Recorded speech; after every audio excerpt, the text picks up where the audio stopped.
Well, I want to welcome everybody to the video, and you can find out more about us at calexitnow.org. That's calexitnow.org.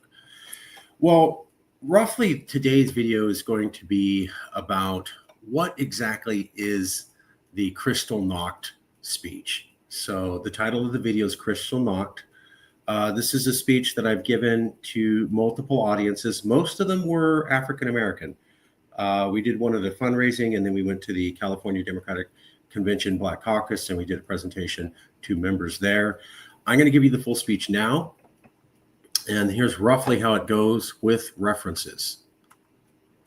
There's a thing called Kristallnacht, and basically what it was is called the Night of Broken Glass. Now, you may remember there was a guy called Adolf Hitler, and he wanted to get rid of a group of people called the Jews. And he had written a book called Mein Kampf, where he had talked about this, and he was interested in making this happen. And in that book, he kind of described a lot of things that he wanted to do to Jewish people and how he didn't think they were good and how they needed to be gotten rid of. But he didn't implement it exactly right away. So he came into power and he was elected, and for a while things were fine. Nothing happened. And then one night, all the windows in every Jewish building, synagogue, home, business was smashed out across the entire country. You have a couple pictures here. Sometimes the authorities would even participate in smashing out the windows and burning a few things. Certainly the cops would just stand by while regular Germans smashed out the windows. Here's an example of that. Here's some people smashing out windows, and there's an officer to the side in the hat not doing anything. So people were destroying property. They were smashing out the windows of stores, homes, cars, you name it. Cops were standing there. Nobody did anything at all. There was no protest by any of the elected officials, no mayor, no president, nothing. All the government officials said nothing. All the police officials didn't involve. Nobody was arrested. Nobody complained. It was just like, yeah, all the windows of every Jewish building can be smashed out right in front of the police, and there's nothing you can do about it. Just deal with it. And so you just had to live with this reality of, oh, it's okay for everybody to smash out all the windows of everybody who's Jewish across Germany. Basically in one night, maybe 2 nights. The story goes like this. At that point, you had 2 different groups of Jewish people in Germany. One said, oh my God, this is bad. Did you read his book, Mein Kampf? Did you see what he said? This is going to get worse. We need to get the hell out right now. There was another group of people who said, calm down, relax, chill out. He's not actually going to round up all the Jews. I mean, come on. Nobody's ever done that. That's so extreme and so horrendous. He's not really going to do it. He just wrote the book to get elected. It's just words. Calm down. Be less of a liberal snowflake. All right? It's just words. It's just one night. Calm down. All of the Jews who said that are dead. All of them. And the Jews who said, oh my God, this is really bad that this level of chaos is happening where the government doesn't get involved, the police doesn't get involved, everybody participates in it. It's across the country, nobody complains, and it's fine. They're going to do something even worse to us. This was a step up. All those people left, and they had children and grandchildren who lived in Europe and America. Now let's fast forward to now. There's a guy called Donald Trump.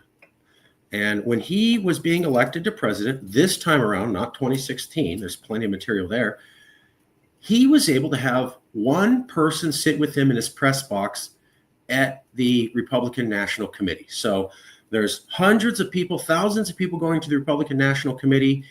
Only 2 people get to sit in the personal press box with Donald Trump.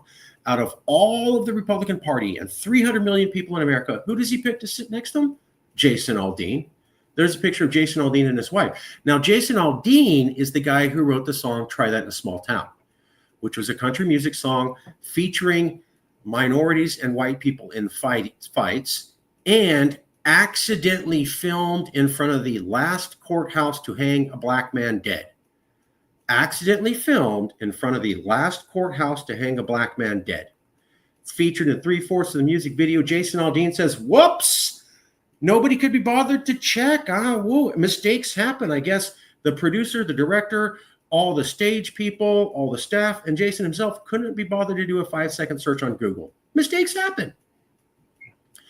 If you're curious about Jason Aldean, you may have heard about him from the year before, where he dressed up like Lil Wayne in blackface. That's him. So Jason Aldean wears blackface and he goes, whoops, I like Lil Wayne. I didn't know that was racist.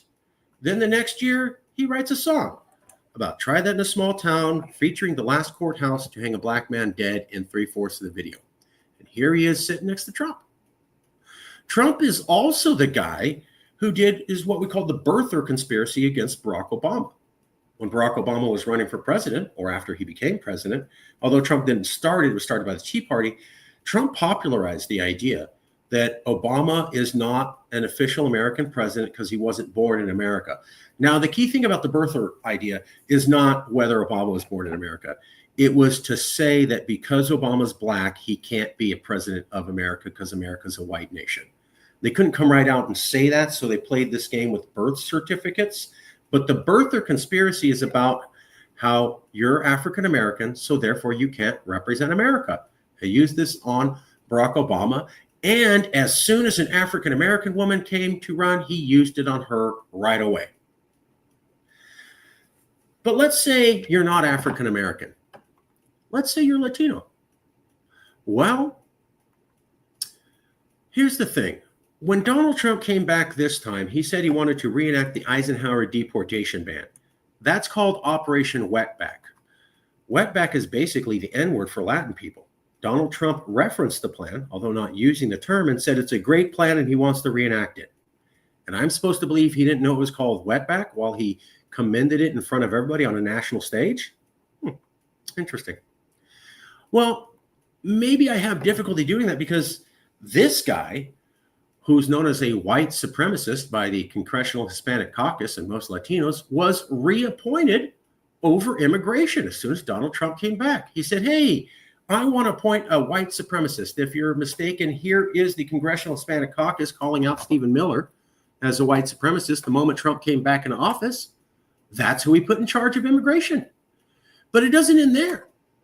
How do you know that J.D. Vance, as vice president, won his race? J.D. Vance was going to lose the race in Ohio until he ran this TV commercial where he asked, do you hate Mexicans?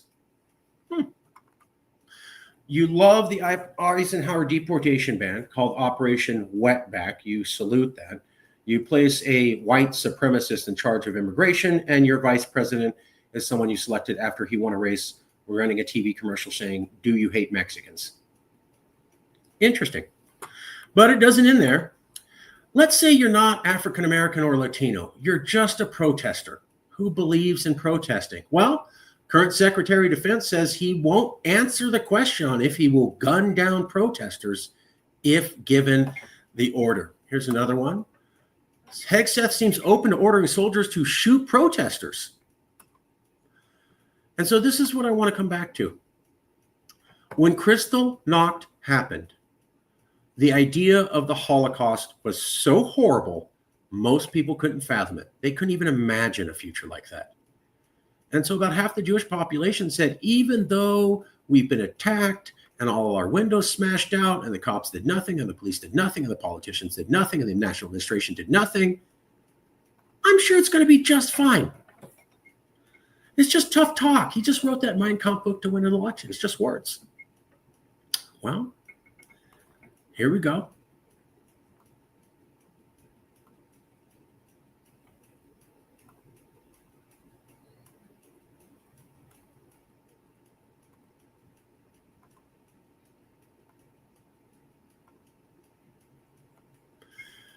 Will you be saying in the future when things get worse, wow, I should have paid attention when the warning signs were there?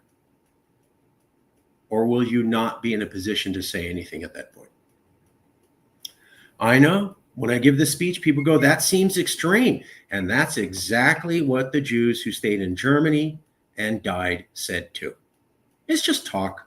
Relax. It can't actually get worse. Come on. Don't be a liberal snowflake. Calm down. They're just words. Everybody who thought that died. And everybody who recognized that certain things were going on that don't happen in a functional society lived, and their children and grandchildren lived. Food for thought.